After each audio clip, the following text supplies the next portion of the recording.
Rick Side with Frontline Krav Maga, South Florida, and all kinds of parts unknown throughout the country. Anyway, I want to address real quick. Any of you that have trained in Krav Maga know that there are basically 3 choke releases.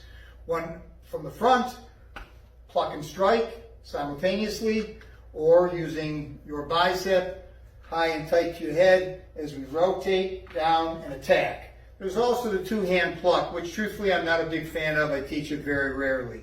But there is one situation which I'll explain a little bit as I get into this lesson, because there's one more way to be able to implement releasing that choke, and it won't matter your size or the size of the attacker. Let's first take a look at the first 2 that I was referring to, and we'll talk about pluck and strike.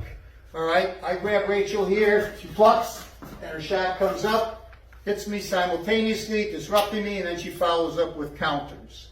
Now from here, we're going to use and show what you, again, may be familiar with or may not, where the arm comes up high. We call this body and arm rotation, and she'll clear my hands. Notice from here, her arm comes over, and the attack takes place. Now, after 26 years of teaching, I've seen a lot of things, and I've had to make adjustments to Krav Maga or create different things that are going to work for everybody. We've had occasion where we've had very large, strong students that they get a lock on your throat, and if you're smaller, or a woman that might be smaller, or a man as well, and you can't move that hand off of you. We use speed and force with an inside hammer fist.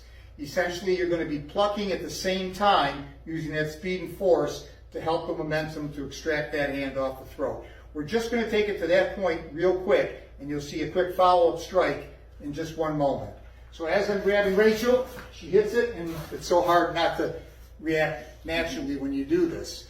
Notice her hand will come across and hammer fist my hand off with the assistance of the plucking hand.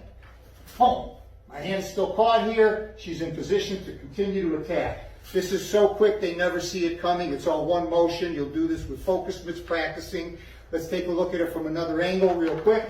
We'll turn her this way. I'm going to hold with one hand so you can kind of see the action. I'm here, boom, boom.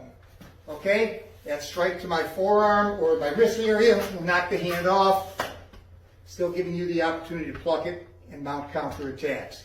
Practice this, bang, bang, and then work your follow-up counterattacks, push and get away, whatever it's going to mean for your survival to get home safe.